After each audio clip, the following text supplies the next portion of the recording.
100 million people stop what they are doing. They gather, they call their friends, they buy the food, they move the furniture, they clear the Sunday. Because the Super Bowl is not just a football game. It is the one night a year where the entire country watches the same thing at the same moment, where heroes are made in real time, where legends are cemented or destroyed forever under the most unforgiving lights on the planet. The Super Bowl is supposed to be the greatest spectacle in American sports. But here's the truth that nobody in the NFL offices will ever say out loud. Some Super Bowls have been absolutely, historically, catastrophically terrible. Not just disappointing, not just a little flat. Terrible in a way that made you put your chips down, look at the people around you, and ask yourself why you cleared your entire Sunday for this. Games so lopsided you knew the outcome before halftime. Games so sloppy that professional football looked like something being played by people who had never practiced before. Today, we are going to know about the 10 worst Super Bowls in NFL history, ranked by how badly, how completely, how devastatingly they failed the moment. Every fact you are about to hear is verified. Every number is real. And by the time we reach number 1, a 55-10 destruction so total, so historically embarrassing that people still reference it 35 years later with the same horrified disbelief, you will understand why some Super Bowls should come with an apology. The setup for Super Bowl 41 was genuinely compelling. Peyton Manning, the quarterback who spent his entire career being called a choker, the man who could not win when it mattered, was finally on the biggest stage in the sport. Standing across from him were the Chicago Bears and Devin Hester, the most dangerous return specialist the NFL had ever produced. A young man so terrifyingly fast that the entire football world spent the week debating whether the Colts would dare kick the ball in his direction. And then it rained and rained and rained. Miami's Dolphin Stadium was drenched on February 4th, 2007, the first Super Bowl in history ever played in continuous heavy rainfall. The field was slick, the ball was wet. What should have been a showcase became a sloppy, turnover-riddled exercise in survival. For exactly 13 seconds, everything was perfect. The opening kickoff went to Devin Hester, who caught it at his own 8-yard line and scorched 92 yards into the end zone. History was made. The first opening kickoff return for a touchdown in Super Bowl history. The crowd erupted, and then the game died. Rex Grossman was undone by the conditions and the Colts defense. He threw 2 interceptions. Chicago committed 5 total turnovers against Indianapolis's 3. Colts spent the rest of the game squib kicking and punting out of bounds specifically to keep Hester from touching the ball again. It worked. He barely touched it the entire rest of the night. Indianapolis outscored Chicago 23-3 after the first quarter. The rain had drowned every chance this game had of becoming something worth remembering. Nobody gave the San Diego Chargers a chance in Super Bowl 29. The San Francisco 49ers had won 4 championships in the previous decade. They had Jerry Rice, and at quarterback, they had Steve Young, who had spent years living in the shadow of Joe Montana and was now going to prove something with an intensity that was almost frightening to witness on the biggest stage in the sport. Steve Young threw a touchdown on the very first drive, then another, then another. By the time the dust settled, Steve Young had thrown 6 touchdown passes in a single Super Bowl, a record that still stands today, more than 30 years later. He did it not with desperation, not with struggle, but with the relaxed efficiency of a man who decided the afternoon was his before the national anthem finished. Jerry Rice caught 3 of those touchdowns because of course he did. The Chargers had 0 answers on any level. In the trenches, in coverage, in talent, in scheme. The final score of 49-26 was flattering for San Diego. By the middle of the second quarter, the game was over in every meaningful sense. A coronation is not a football game, and this was never a football game. Before a single play was run in Super Bowl 37, the Oakland Raiders were already in crisis. Their starting center, Barrett Robbins, had vanished the night before the game. He was not found until the following morning, disoriented across the border in Tijuana, Mexico. He missed the entire Super Bowl. An organizational disaster of staggering scale had arrived before the opening whistle. But the most devastating story of this game was not Barrett Robbins. It was John Gruden. Gruden had coached the Raiders for 4 seasons. He installed their offense. He designed their signals. He knew every tendency, every audible, every protection call, because he had built all of it himself. Then Oakland traded him to Tampa Bay, and 13 months later he stood on the opposite sideline from his former team, armed with 4 years of insider knowledge and zero mercy. The Buccaneers' defense read every Oakland signal. They jumped every route. They intercepted Raiders quarterback Rich Gannon 5 times and returned 3 of those interceptions for touchdowns. The Oakland offense, which had been one of the most dynamic units in football all season, looked completely foreign to itself. Final score, Tampa Bay 48, Oakland 21. The Raiders have not returned to a Super Bowl in the more than 2 decades since. A coach used his former team's own secrets to dismantle them in front of the entire world. There was not a single thing Oakland could do about it. There's a very specific kind of suffering that comes with watching a historically great defense erase an offense so completely that the offense cannot even cross midfield. The Baltimore Ravens defense that season was one of the most dominant units in the history of professional football. Ray Lewis, Rod Woodson, Dwayne Starks, a group that led the NFL in points allowed and steamrolled through the playoffs without breaking a sweat. Kerry Collins, the Giants quarterback, threw 4 interceptions and was sacked 4 times. The New York offense crossed midfield exactly once the entire game. Their only points came not from any offensive play, but from Ron Dixon returning a kickoff for a touchdown. The Giants' offense itself did not score a single point all night. 34-7 was not just a loss, it was an erasure. For football purists who love elite defense, this game was a masterpiece. For everyone else, for the 100 million people who turned on their televisions hoping to watch a competitive championship game, it was one of the most hollow, one-sided, and joyless Super Bowl experiences in history. Welcome to the Blunder Bowl. That is the actual nickname the football world gave Super Bowl V when it ended, and 54 years later, every syllable still fits perfectly. Defensive lineman Bubba Smith of the winning Colts publicly refused to wear his championship ring because he found the quality of play so embarrassing.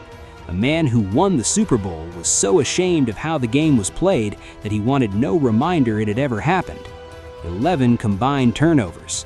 The Baltimore Colts alone committed 7 of them, the most turnovers ever recorded by a winning team in Super Bowl history. The Dallas Cowboys set a Super Bowl record with 10 penalties, costing themselves 133 yards of field position. Johnny Unitas was knocked out of the game in the second quarter.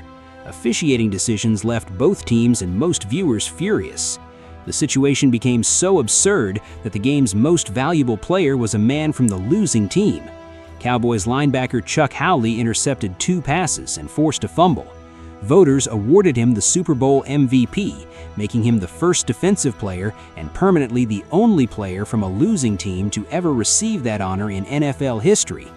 Howley later mentioned the only reason he even accepted the award was because it came with a brand new station wagon. That one detail tells you everything about the spirit of this game. The Colts won on a 32-yard field goal with 5 seconds remaining. There was drama, but it was the drama of 2 teams frantically surviving their own mistakes, not the drama of greatness competing against greatness. The Blunder Bowl remains the most embarrassingly played Super Bowl in history. By the time Super Bowl XX kicked off in January of 1986, the football world had already accepted that the Chicago Bears were historically, generationally dominant. They had gone 15-1. They had filmed a rap video called the Super Bowl Shuffle before the playoffs even started, with the complete confidence of a team that already knew how the story would end. Their defense, coordinated by the ferocious Buddy Ryan, is still argued today as the greatest in professional football history. And when the New England Patriots arrived in New Orleans, they were about to receive the most definitive education in that fact the game has ever produced. New England took early a field goal to lead 3-0.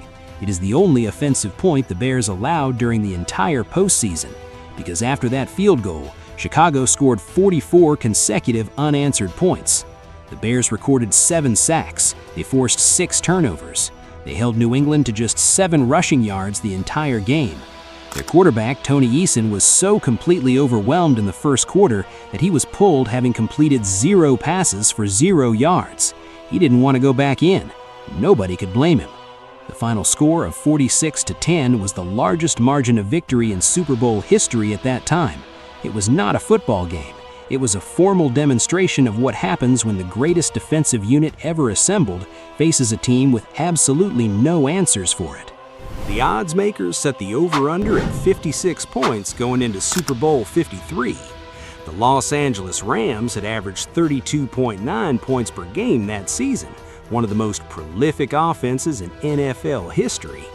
Their head coach, Sean McVay, was the youngest offensive genius in the league. The football world expected a shooting gallery. They got a library. The entire first quarter ended 0-0. The halftime score was 3-0, the lowest halftime total since 1975. The Rams had generated 57 total yards in the first half. Their punter, Johnny Hecker, became the most active player on Los Angeles' side of the ball, punting 6 times before halftime and setting a Super Bowl record with a 65-yard boot. Genuinely the most impressive offensive play the Rams produced all evening. Jared Goff finished 3 for 10 on 3rd down, the worst percentage of his career. He went 0 for 5 passes thrown 20 or more yards downfield. The Rams punted on each of their first 8 possessions, a Super Bowl record for offensive futility. Their 9th 3rd down attempt of the game came with roughly 4 minutes left in the 3rd quarter. That was the first one they converted. The only touchdown of the night came with 7 minutes remaining when Sony Michel ran 2 yards into the end zone. 1 touchdown in the Super Bowl. 13-3 was the final score, the lowest combined total in the history of this game, a record that still stands today. After the game, McVay publicly admitted he had been out-coached. When the man who designed one of the most explosive offenses in NFL history says that out loud, you know exactly what kind of night it was. Super Bowl 22 carries 2 stories simultaneously. One of the most beautiful individual performances in championship game history, and one of the most catastrophic single-quarter collapses a team has ever suffered on this stage. The beautiful story is Doug Williams. Williams became the first African-American quarterback to start and win a Super Bowl, a moment of genuine and lasting historical importance. He delivered one of the most stunning individual performances the game had ever seen, with a composure and precision that was extraordinary to witness on the biggest stage in football. Washington entered the second quarter trailing 10-0. The Broncos had dominated the first 15 minutes completely. Everything pointed toward a Broncos victory. And then, in 18 minutes that live forever in Super Bowl history, the Redskins scored 35 points in a single quarter. Doug Williams threw 4 touchdown passes in that quarter alone. His receivers caught everything. The Denver defense collapsed completely and without any logical explanation. At halftime, the score was 42-10. The game was over. John Elway finished with a passer rating of 19.4, completing just 10 of 26 attempts for 108 yards, 0 touchdowns, and 2 interceptions. 35 points in 1 quarter is astonishing, but a game decided at halftime still fails its audience, and this one absolutely did. There are moments in sports that break your heart even when you're not emotionally invested. Moments where you watch a great man at the absolute peak of his powers face something he cannot overcome, and you feel the weight of it even as a neutral observer. This was that moment for Peyton Manning. The 2013 Denver Broncos were statistically the greatest offensive team professional football had ever seen. Manning had thrown 55 touchdown passes that season, a record that had never been touched. He'd been named NFL Most Valuable Player for a record 5th time. The Broncos had scored more points than any team in the history of the sport. 12 seconds into the game, center Manny Ramirez snapped the ball over Manning's head as he walked to the line calling an audible. The football sailed into the end zone. Running back Notion Moreno dove on it but was immediately down for a safety, the fastest score in Super Bowl history. Manning walked to the sideline with an expression that suggested he already understood what the next 3 hours were going to feel like. Seattle's Legion of Boom secondary, Shertman Sherman, Earl Thomas, and Cam Chancellor, did not just defend the Broncos, they intimidated them. They hit receivers so violently that players began dropping catchable balls the moment defenders approached. At the end of the first quarter, Denver had gained 11 yards on 7 plays. Seattle had scored 4 times before the Broncos recorded their first down of the game. Percy Harvin returned the second-half opening kickoff 87 yards for a touchdown. Manning threw 2 interceptions. The final score was 43-8. The greatest offense in NFL history had been held to 8 points. One of the greatest quarterbacks who ever lived finished his most important game looking completely helpless. John Elway stood in the tunnel afterwards and said quietly, "Disappointment, because I just know how hard these guys worked this whole year." Even a man who had suffered his own Super Bowl humiliations had no words adequate for what he had just watched. This was a massacre, and it was not close for a single moment. 55-10.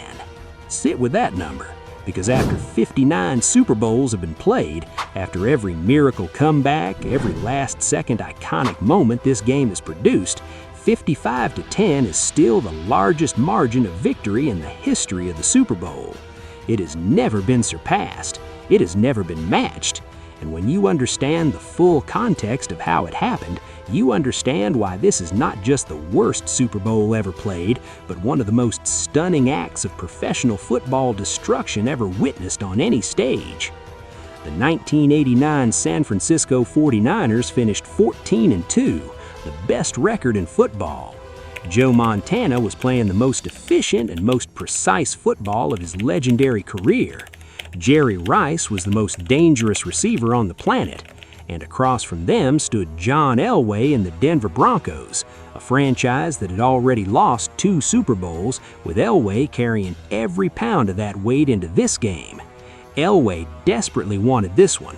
He changed his entire routine. He grew his hair long as a superstitious measure. He publicly told CBS broadcaster Terry Bradshaw, who predicted a final score of something close to 55-3, to keep that prediction to himself. Bradshaw was almost exactly right. Joe Montana was transcendent. He completed 22 of 29 passes, a completion percentage of 75.9, for 297 yards and 5 touchdown passes, setting a Super Bowl record. His receivers caught everything. The Denver defense collapsed completely and without any logical explanation. San Francisco led 27-3 at halftime. They possessed the ball for 39 minutes and 31 seconds. Denver held it for 20 minutes and 29 seconds. The 49ers outgained the Broncos 461 yards to 167. They recorded 28 first downs. Denver managed 12. And John Elway, Hall of Fame quarterback, one of the 10 greatest players in NFL history, completed 10 of 26 passes for 108 yards, 0 touchdowns, and 2 interceptions, and a passer rating of 19.4. He fumbled twice. There was not a single possession in this game that Denver looked like a team with a realistic path to winning. By the fourth quarter, Montana had been replaced by backup Steve Young, the man who would inherit this very dynasty and win his own Super Bowl 5 years later, and San Francisco was still scoring. The Broncos had now lost in the Super Bowl for the 3rd time in 4 years. The franchise fell apart the following season, going 5-11. Montana walked off the field in New Orleans as a 3-time Super Bowl Most Valuable Player, the first and only player in history to hold that distinction, having just completed the most thorough destruction a Super Bowl has ever seen. 55-10. 35 years later, the record stands. The margin has never been approached. The moment has never been forgotten. The night the Super Bowl forgot what it was supposed to be. 10 games, 10 failures, 10 moments where the most watched sporting event in the world delivered something nobody wanted to see. But here's what's remarkable. Even the worst Super Bowl in history gets remembered. Even 55-10 gets debated, replayed, and talked about decades later, because that's what this game does to you. It burns itself into memory whether you want to or not. If this video gave you something, a fact you didn't know, a story that hit differently than you expected, hit that like button right now and subscribe to the channel. NFL history is full of moments exactly like these, and we're just getting started. New video is coming very soon. We'll see you there.